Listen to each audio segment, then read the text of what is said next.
wabarakatuh. Selamat pagi dan salam sejahtera bagi kita semua. Hari ini Perhapikut Kartanegara dipimpin saya langsung. Hari ini kita berkunjung di lokasi bekas tambangnya PT Anugrah Bara Kaltim atau job site-nya PT Multi Sarana Apindo atau disingkat MSA. Nah, mungkin kalau kita lihat di sini memang rencananya atau programnya sangat bagus sekali. Tapi untuk lebih detailnya, untuk lebih lengkapnya, kita tanyakan langsung kepada narasumber saya yang hari ini mendampingin saya dari PT MSA atau PT ABK dan dari Pak Edi dari Agrotech ya, yang pelaksana pengembangan program pasca tambang ini. Oke, mungkin saya perkenalkan dengan Pak Agung Hasanuddin. Jabatannya sebagai apa nih Pak? Assalamualaikum warahmatullahi wabarakatuh. Ya, semangat pagi. Pagi. Kalau praktisi CSR harus semangat pagi terus. Oke. Kebetulan saya di PT Anugrah Bara Kaltim sebagai manajer CSR untuk PGA. Dan kebetulan juga dipercaya di tingkat kabupaten sebagai ketua forum komunikasi tanggung jawab sosial perusahaan atau TJSP. Ya tentunya seperti itu barangkali pertemuan perkenalannya ya. Oke. Baik, makasih Pak Agung. Mungkin selanjutnya Pak Edi ini. Baik, Assalamualaikum warahmatullahi wabarakatuh. Waalaikumsalam Atas waktu yang diberikan. Nama saya Edi Rosman. Saya tinggal di Desa Batua sebagai penyuluh swadaya dan juga selalu ikut memperjuangkan di sektor pertaniannya, Pak. Oke. Ya. Di Disbun saya kebetulan sebagai fasilitator pemberdayaan, kelembagaan dan juga teknologi untuk pertanian. Saya rasa mungkin itu perkenalan dari Baik, saya. oke. Selanjutnya Pak dari akademisi nih, Pak Sundoyo. Terima kasih. Assalamualaikum warahmatullahi wabarakatuh. Semangat pagi. Pagi. Terima kasih ke teman-teman sekalian, pemirsa YouTuber. Jadi saya mewakili akademisi sekaligus juga anggota Perhapi. Saya kebetulan memang bagian bendahara, jadi sangat momen saat ini adalah merupakan momen yang sangat bagus sekali. Tentunya berkenaan dengan rencana ke depan untuk masalah riset penelitian atau pendidikan. Mungkin itu awal dari saya, Pak Sundoyo. Baik, terima kasih Pak Sundoyo. Jadi mungkin langsung saja Pak diskusi hari ini gitu ya. Jadi saya melihat PT ABK ini sangat berkomitmen ya dalam pengelolaan pasca tambang ya. Jadi kita langsung berkunjung saat ini di lokasi bekas tambang yang saat ini kita jadikan atau dijadikan lahan untuk areal pertanian. Mungkin kronologisnya seperti apa nih Pak dari teman-teman di ABK dulu? Ya. Baik, terima kasih Pak Sindek ya. Memang betul. Jadi memang kalau kita lihat di belakang kita ini ada pencetakan areal persawahan gitu ya. Jadi awal mulanya memang kita berpikir bahwa dulu di sini adalah area perkebunan dan pertanian juga. Gitu kan. Semenjak ada tambang ya tentunya itu harus dikorbankan gitu kan, sehingga untuk menjadi ya tentunya itu untuk pemerintah juga pembangunan daerah. Nah selepas itu kami berpikir yang selama ini kan bekas tambang larinya ke reklamasi hutan, tentunya ini sesuatu yang bermanfaat untuk pemerintah, tapi kadang-kadang rasa manfaatnya kurang dirasakan oleh masyarakat yang secara ekonomi sustainable-nya ini kurang kena nih gitu kan. Nah dari beberapa kali kita ada pertemuan dan kita lihat di diskusi-diskusi, tentunya ada bekas tambang itu reklamasi dalam bentuk lain. Nah itulah yang kita tangkap sehingga kita mencobakan ada suatu kawasan yang secara demografi segala macam memungkinkan untuk dilakukan reklamasi bentuk lain, sehingga wacana itu diusulkan kepada pemerintah waktu itu dan masuk ke AMDAL. Kita sebenarnya diberikan dokumen membentuk cetak sawah 7 hektar. Nah, dalam perkembangannya kita berpikir ke depan bahwa Kukar ini menjadi ibu kota negara nih. tentunya ada hal-hal yang perlu kita tangkap. Salah satunya adalah misalkan pariwisata dan lain-lain. Berangkat dari itu, sehingga kita mencanangkan membuat ke manajemen, alhamdulillah sangat support sekali, baik itu manajemen Anugerah Balapati maupun Multisarana Apindo atau NSA sebagai pemilik IU mendukung ke arah sana. Sehingga kami melalui CSR gitu ya, di tim ABK grupnya ada PT PAMA, PT NPI dan RCI, kita sama-sama untuk mendukung ini. Sehingga di sini terbentuklah, diberikan satu kawasan cetak sawah itu rencana 7 hektar. Di sini nanti akan terbangun juga area perkebunan lada. Kenapa lada? Karena Batua itu adalah potensi lada awal di sini. Sehingga kita pun harus memunculkan istilahnya jati diri Batua itu sebagai penghasil lada, betul. Dan juga di sini nanti kan kita bentuk juga untuk peternakan sapi. Dan satu hal yang memang yang ada kita lakukan di sini, ini ada yang tidak tersentuh oleh tambang, yaitu konservasi. Jadi kita pun mendesain di sini ada kawasan konservasi di mana kita kerjasama, kebetulan yang sudah dilakukan adalah dengan akademisi dari Unmul sama Rinda dan sebagai pendampingnya waktu itu, dan sekarang masih. Jadi dia memverifikasi potensi-potensi yang ada di sini. Jadi setelah diverifikasi di sini ada 11 jenis tanaman endemik Kaltim dan totalnya ada sekitar 300 jenis pohon dari 11 jenis itu. Dan kita pun mau keluar.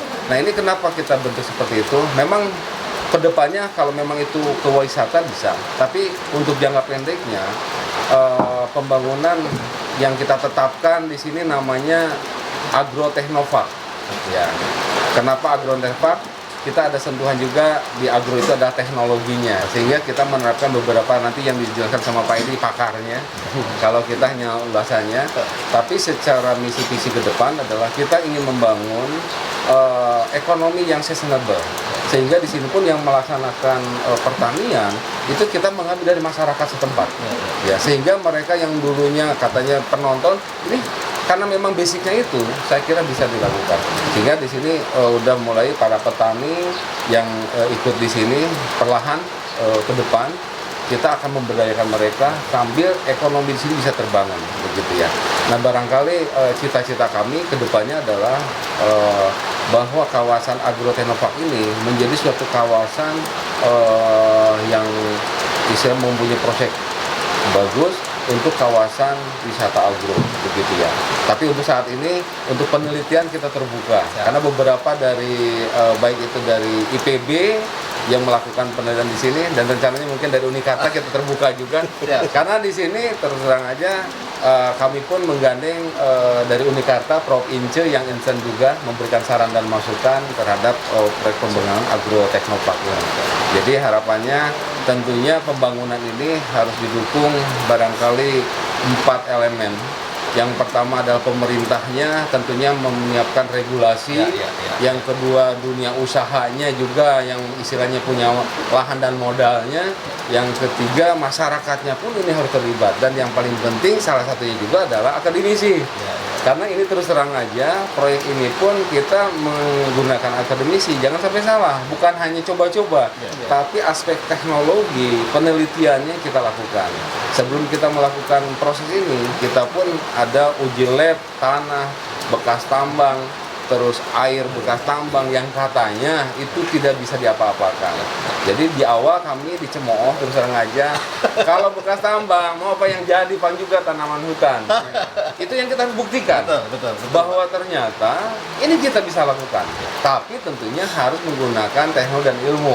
Ya tentunya makanya itu penting ada akademisi. Sehingga pada ini kita sudah panen perdana, udah kemarin kita panen, itu menunjukkan bahwa bekas tambang disposal yang kalau kita lihat yang kuning itu yang katanya hanya tumbuhan keras yang jadi itu bisa jadi sawah dan hasilnya luar biasa. Nah tentunya ini tidak terlepas dari beberapa elemen tadi yang saya sampaikan. Barangkali gambarannya seperti itu, Baik. Pak Sendek ya. Terima Baik, kasih. Pak Agam, terima kasih banyak. Ini bagus sekali ya.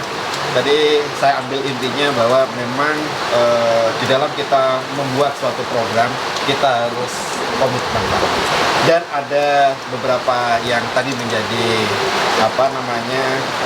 hal yang paling penting ya. Yang pertama adalah dari sisi pemerintahnya itu harus mendukung, ya, dari sisi kebijakan dan aturan. Kemudian dari masyarakatnya juga ini harus support ya, harus mendukung. Tentu itu juga ada feedback dari perusahaan, harus melatih, harus mendukung, harus membiayai dan lain-lain. Kemudian dari sisi cost ya, dari biaya. Sama yang paling penting dari sisi apa tadi Pak yang terakhir? Akademisi. Akademisi. Nah, hal ini juga saya pikir perusahaan sudah cukup positif ya, bahwa memang di image masyarakat bahwa lahan pasca tambang itu asam dan tidak bisa ditanamin kembali atau tidak bisa dikelola lah ya. Nah, hal ini PT ABK dan PT MSA ini berkomitmen dengan menerapkan sistem yang baik. Baik, mungkin ke Pak Edi. Ya. Saya kira Pak Edi sebagai pengelola di sini ya, yang bertanggung jawab di sini, mungkin di awal memang kendalanya cukup berat ya Pak Edi ya. Tetapi melihat penjelasan Pak Agung tadi, ini cukup menarik, berhasil gitu loh Pak. Ya. Walaupun memang lahan pasca tambang, mohon maaf, memang banyak mengandung logam berat ya, misalkan Fe dan seterusnya. Tapi dari contoh ini hasilnya cukup bagus ya. Mungkin bisa lihat di beberapa dokumen di ini ya, di video ini dokumen bahwa lahan ini sudah pernah panen. Ya, lahan panen, dan mungkin bisa diceritakan ke Pak Edi kendalanya apa sampai ini sukses gitu loh Pak. Ya. Baik, terima kasih. Jadi awalnya ini saya seperti mimpi, Pak. Oke. Ya. Karena saya dengan Pak Agung ini setiap saat bertemu hanya bercerita tentang bagaimana membangun ekonomi yang berlanjut di masyarakat. Intinya di sektor pertanian. Dan ketika dibawa oleh Pak Agung ke sini melihat cetakan sawah yang sudah jadi, ya beliau juga sempat ragu. Tumbuh enggak ya? Jadi saya mengatakan kita nunggu hujan dulu yuk 2 minggu.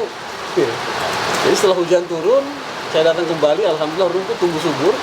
Saya bilang ini bisa. Tinggal ada sentuhan-sentuhan teknologi yang harus kita lakukan. Salah satu adalah memperbanyak unsur organik. Jadi yang pertama adalah rumput-rumput yang ada kita tak buang, kita semprot menggunakan, memang waktu saat itu masih menggunakan herbisida, kita semprot kering, tapi tidak kita buang. Kita semprot dengan salah satu unsur namanya pupuk cair petrofas yang juga menjadi dekomposer. Itu kita lakukan. Dan kita melakukan proses yang pertama, alhamdulillah, jangankan orang luar sana, di kampung sendiri tuh ragu Pak. Kamu mimpi nih mau tanam padi di eks tambang. Ya saya bilang udahlah, hidung PC aja bisa dimancungin. Ya kan? Nah sekarang kita berbicara tentang tanah. Ini sebenarnya adalah bagaimana rekayasa teknologi yang bisa kita lakukan. Dan alhamdulillah tahap pertama kita menggunakan sekitar 5 ton per hektar untuk kapurnya Pak. 5 ton per dolomit ya, per hektar. Kemudian kita menggunakan pupuk organik pada saat itu sekitar 2,5 ton per hektar. Dan perlakuan lain, sentuhan-sentuhan lain yang kita lakukan. Karena memang di awal ini Pak, bukan sawah Pak, tapi petak sawah Pak. Petak sawah. Masih kering ya? Masih kering. Dan kita lihat mengkondisikan bagaimana lahan ini bisa berlumpur. Bagaimana mengeluarkan material-material luar biasa di dalam. Banyak sekali. Tapi itulah perjuangan-perjuangan kita lakukan. Dan di balik itu juga, kami dan teman-teman selalu membuat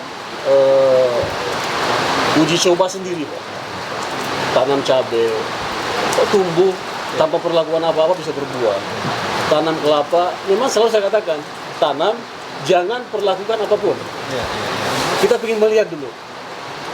Intinya bahwa di sini yang pertama jangan perlakukan apa-apa dulu. Biarkan mereka dulu berakumulasi, beradaptasi antara tanaman dengan jadi orang tambang dulu ya. Nah, setelah 2-3 bulan kita lakukan pemupukan, itu drastis berubah. Dan di luar sana mengatakan, di sana kan banyak logam beracun yang sangat berbahaya. Ya kita juga tidak serta-merta Pak, panen kemudian kita makan beras. Kita juga nunggu Pak hasil lab, dan alhamdulillah itu layak untuk konsumsi. Kemudian di sini sangat kaya dengan ikan Pak. Ada ikannya Pak ya? Ini pada seandainya saja ini siang Pak, Anda hujan, kita bisa melihat ada berapa ribu per peta ikan nila di Datang dalam. sendiri, Pak. Gitu? Ya, Beribu-ribu Pak. kita udah kenyang ya dengan baby nila ya. Dan kami ini adalah sebagai bukan kelinci percobaan ya, saya nggak mau mengatakan kelinci percobaan, tapi kita lah yang pertama mengkonsumsi itu Pak. Kalau saja itu berbahaya, udah setahun Pak kami di sini. Mungkin kami sudah lumpuh Pak. Tapi kalau untuk jenis ikan seperti itu kan biasanya kalau di air kondisi asam ya kan masalah. Ini tidak. Ini enggak. Alhamdulillah. Jadi mulai bibit-bibitnya semua datang sini. Mungkin sudah apa namanya sudah menyesuaikan Iya. Ya. Kalau saja di sini ini hari ini nggak hujan Pak, bisa kita lihat bahwa ada ribuan benih di setiap peta. Dan kita udah kolam-kolam kecil, kita juga udah belum disuruh Pak Agung, belum disuruh manajemen, kita udah melakukan uji coba awal. Ternyata bisa besar Pak. Nah, begitupun di sektor perkebunan Pak, kita juga melakukan, di bawah itu ada bibit lada Pak. Sama Pak, teman-teman mengatakan hidup nggak dengan tanah seperti ini? Ya saya bismillah aja Pak, karena saya sangat yakin bahwa tidak ada yang sia-sia yang Allah ciptakan di muka bumi. Selama kita mau melakukan, insya Allah ada jalannya Pak. Dan saya tidak minta juga ke Pak Agung tentang akademi, dari akademisnya turun sendiri, dari Prof. Bernard juga turun ke sini memberikan masukan kepada kami. Kepala Dinas Pertanian Tanaman Pangan, PPU juga sampai ke sini memberikan masukan kepada kami. Berbagi kita. Dan ternyata intinya adalah mau tidak kita melakukan. Itu intinya. Dan saya bersyukur manajemen memberikan fasilitas yang luar biasa buat kami, terutama tempat Pak. Karena banyak hal yang kita ingin lakukan ke depan. Ya, nextnya ke depan adalah bagaimana ini menjadi kawasan wisata edukasi. Karena lengkap di sini Pak. Kita nanti rencana ada kopi bagus, ada kopi, kemudian mungkin dulu saya pernah singgung di Pak Sundek pada saat ada sosialisasi di Batu. Saya katakan bahwa kenapa di reklamasi itu nggak dibuka ruang, taruhlah mereka tanam sengon, tapi ada beberapa puluh meter itu buah atau aren. Betul. Iya kan, kesampaian pada saat itu. Betul. Alhamdulillah, saya kayak mimpi Pak. Step by step saya diberi ruang oleh manajemen untuk melakukan itu. Kita udah tanam sawit, aren, insya Allah dengan jagung yang kita lakukan itu. Mudah-mudahan di bulan sebelum Oktober sudah bisa kita lihat. Saya rasa itu mungkin dari saya Pak. Saya luar biasa minta terima kasih kepada manajemen PT ABK, MSA dan rekan yang lain karena sudah memberikan kami ruang dan tempat untuk mengeksplor apa yang kami miliki bersama dengan masyarakat. Karena di sini yang terlibat adalah masyarakat yang terdekat dengan ring tambang tersebut. Terima kasih. Baik Pak Edi, terima kasih banyak. Jadi saya mengapresiasi Pak Edi. Jadi teman-teman desa melalui teman-teman Pak Edi ya. Jadi saya pikir ini momentum bagus Pak Edi.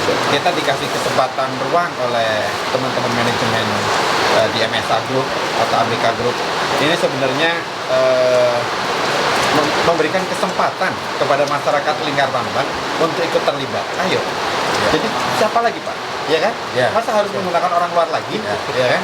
Nah, minimal kita lah. Ayo, kita sama-sama terlibat. Ya salah satunya dari Perhapi ingin ya memberikan kontribusi lah. Kira-kira apa yang menjadi kendala yang seperti ini?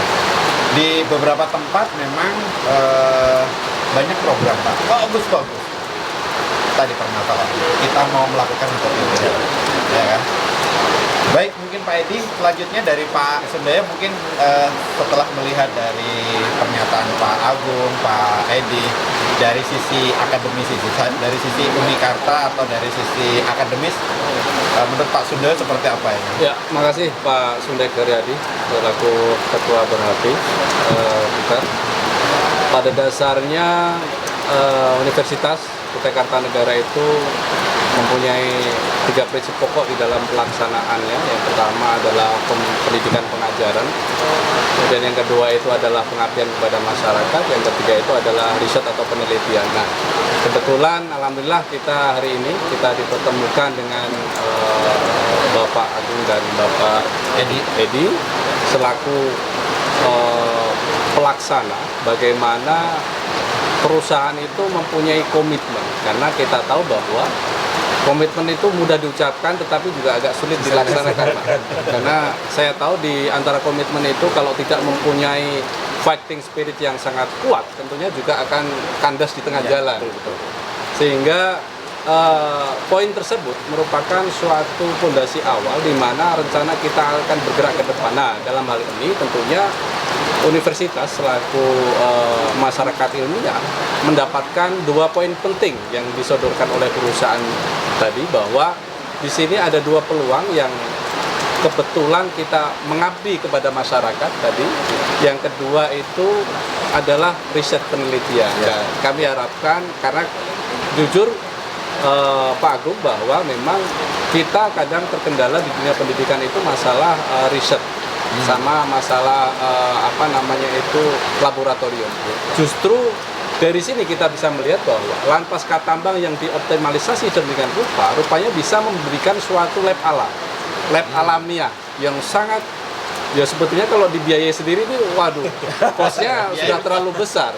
Tetapi dalam hal ini tentunya pihak akademisi sama pemprakarsa dalam hal ini perusahaan bagaimana bersinergi untuk mewujudkan cita-cita yang baik dan bagus ini demi tentunya tadi sudah disebutkan oleh Bapak dan Bapak Agung bahwa untuk sustainable, berkelanjutan kepada masyarakat. Apalagi dengan adanya suatu proyek nasional yang tentunya nanti bahwa tidak bisa dipungkiri daerah Batuah ini merupakan zona ring 1 di IKN. Bagaimana kita bisa menyambut maupun mendukung dalam rencana nasional itu, tentunya juga perusahaan beserta masyarakatnya itu dituntut untuk bisa beradaptasi secara baik dan cepat, karena kita tahu bahwa nanti kalau sudah IKN ada, berapa penduduk yang datang, berapa bahan pangan yang harus disiapkan. Ini adalah peluang-peluang yang sangat penting tentunya, baik dari pemrakarsa pengusaha maupun masyarakat maupun akademisi. Sebagai pihak akademisi dalam hal ini tentunya produk yang dihasilkan nanti dari kegiatan ini tentunya harus terkontrol dengan baku mutu yang telah ditetapkan, sehingga mau tidak mau ya bersinergi itu lebih bagus dan lebih relevan untuk bisa menuju tujuan yang kita harapkan. Mungkin itu dari kacamata akademisi, itu mudah-mudahan bisa menjadi suatu capaian nantinya, sehingga kita bisa menjadi pilot project nasional yang diharapkan. Terima kasih, itu aja Pak Sundek. Terima kasih Pak Sundek. Mungkin terakhir saya tanya Pak Agung, kira-kira nih Pak Agung, berapa sih biayanya Pak untuk 2 hektar lah, 2,5 hektar nih, berapa biaya Pak Agung untuk mengelola ini? Proses awal sampai panen. Nah, ini kira-kira berapa Pak Agung? Kira-kira Biar teman-teman perusahaan lain ya yang akan mencontoh atau dapat informasi dari Pak Agung lah kira-kira. kalau ditanya kira-kira berapa sih, memang kita belum. Tapi sebenarnya kan bisa dilihat. Memang yang paling besar itu adalah di persiapan lahan. Ya sebenarnya persiapan lahan itu kan sebenarnya udah masuk ke biaya, kan tadinya harus reklamasi. Menyiapkan. Ya kita menyiapkan, cuman tinggal bikin petaknya saja. Gitu. Selanjutnya nextnya kita yang turun. Gitu kan. Jadi memang kan kita paham bahwa persiapan reklamasi itu kan memang biaya cukup tinggi kan. Nah ini sama, yang mau reklamasi tadi kita pohon menjadi cetak sawah. Jadi sebenarnya ini memang harus disinergikan dengan tadi aturan tadi. Pada saat diizinnya misalkan ini bisa ke reklamasi bentuk lain, ya tentunya harus menyiapkan dulu kan. Ya, betul. Nah itu jangan dianggap biaya dong. Itu biaya perusahaan lah ya. Iya, betul. Tinggal nanti setelah itunya kita yang mengolahnya, itu yang kita lakukan. Barangkali begitu Pak Sundek ya. Pak Agung ini malu-malu nih. Nah, kalau bicara biaya per hektar Pak, entah seberapa sih Pak? Karena kita kan menggunakan benih ini sekitar 25 kilo lah per hektar. Per hektar 25 kilo. Iya, dengan harga 12.000 kan. Ya. Kemudian kita menggunakan fungisida kalaupun itu ada, ya paling sekitar 2 kg dengan harga 90.000 per kilo. Kemudian dengan insektisida, ketika itu pun butuh, ya kita menggunakan sekitar di angka 3-4 liter dengan harga sekitar 95 ribuan. Itu. Yang besar sebenarnya di tenaga, cuma kan tak pernah dihitung. Ya. Channel saya. Oke, baik. Ya, semangat pagi. Selamat pagi. Terima kasih banyak Pak Agung. Growing up ain't easy, too many things to do weekly.